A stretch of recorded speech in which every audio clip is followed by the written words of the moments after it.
President Trump with Senator Mitch McConnell on Monday at the White House. Tom Brenner, The New York Times, Washington. President Trump and Senator Mitch McConnell, the Republican leader, tried to convey a sense of harmony on Monday after months of private feuding that threatened to undermine their party's legislative push in the coming weeks to enact a sweeping tax cut.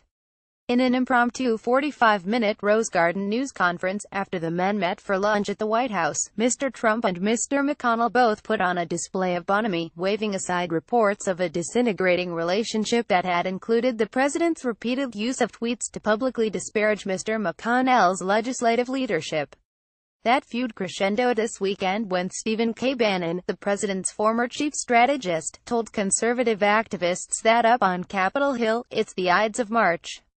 He delivered a blunt message to Mr. McConnell: "They're just looking to find out who is going to be Brutus to your Julius Caesar." On Monday, Mr. Trump insisted that he has a fantastic relationship with Republican members of the Senate, and he praised Mr. McConnell's ability to shepherd the Republican agenda over what he called the nearly complete obstruction of Democrats in the Senate.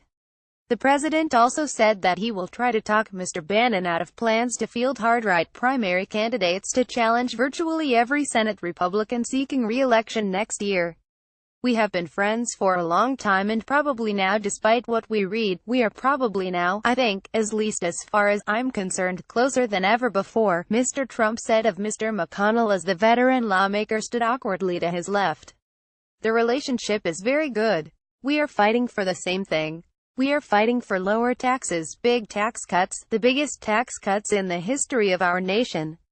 Despite pledges by both men that they share the same agenda, tensions between them have deepened since the Senate twice failed to repeal the Affordable Care Act. After the first defeat in July, Mr. Trump tweeted in August, "Can you believe that Mitch McConnell, who has screamed repeal replace for 7 years, couldn't get it done?" In another tweet in August, he said, "The only problem I have with Mitch McConnell is that, after hearing repeal replace for 7 years, he failed privately." Mr. Trump has repeatedly denigrated Mr. McConnell, most recently unloading on the Senate Republican leader during a dinner this month with a group of about a dozen conservative movement leaders in the Blue Room of the White House. According to two people with knowledge of the president's remarks, he called Mr. McConnell a weak leader and said that he remained befuddled at Mr. McConnell's inability to wrangle the votes needed to repeal the Affordable Care Act. For his part, Mr. McConnell has been deeply frustrated and rattled by Mr. Trump's willingness to lash out, even as the Senate leader successfully guided the chamber to confirmation of Mr. Trump's cabinet and judicial nominations, including the president's choice of Neil M. Gorsuch to the Supreme Court. Soon after Mr. Trump took office, Mr. McConnell told associates that the new president had no clear sense of where he stood on most core issues, and he predicted that steering Mr. Trump in one direction or another, and taking the lead on policy, would be relatively easy. But Mr. McConnell and his aides have since watched Mr. Trump buck the Senate, both publicly and privately. Mr. Trump has repeatedly hectored Mr. McConnell to scrap Senate rules that require most legislation to clear a 60-vote hurdle before final passage, a demand that the leader has resisted, in part, for fear of a return to Democratic control. Mr. McConnell has also been taken aback by Mr. Bannon's decision to start a political crusade against establishment Republicans in the Senate by recruiting candidates who could put at risk the party's control.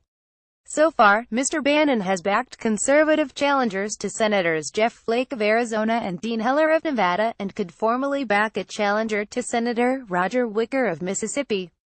Mr. McConnell said he was focused on keeping the Senate in Republican hands. "The way you do that is not complicated," Mr. McConnell said.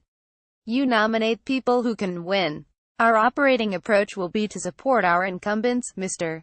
Trump said that Mr. Bannon has been a friend of mine for a long time and said that his former strategist was doing what he thinks is the right thing, but with Mr. McConnell standing next to him, the president hinted that he would not entirely support Mr. Bannon's efforts to throw out of office Republicans who Mr. Bannon does not think are sufficiently supportive of Mr. Trump's agenda. "Some of the people he may be looking at, we will see if we can talk him out of that," the president said.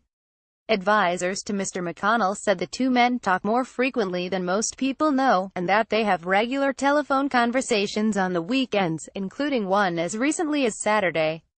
The two men both recognize that Republicans' fate in 2018 hinges on whether Congress can pass the tax cuts that Mr. Trump is seeking. I feel like they're both under so much pressure to deliver. That's what causes tension, real or imagined, said Scott Jennings, a former advisor to Mr. McConnell who remains close to the majority leader.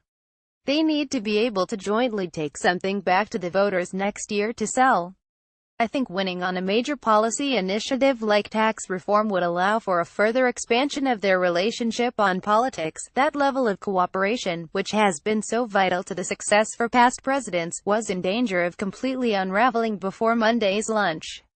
Over the objections of some of his advisors, the president had grown increasingly unwilling to set aside his insurgent tendencies to make Washington-style deals with Mr. McConnell. Mr. Trump's contempt grew even stronger after he backed Mr. McConnell's preferred candidate in a special election in Alabama last month. That candidate, Senator Luther Strange, lost the election to Roy S. Moore, a defeat that Mr. Trump took personally. But on Monday, both men sought to minimize the conflict between them in the interest of sending a signal of unity of purpose that could soothe the despair of allies who fear the feud imperils any hopes for the tax and budget legislation before the end of the year. We have the same agenda, Mr. McConnell said.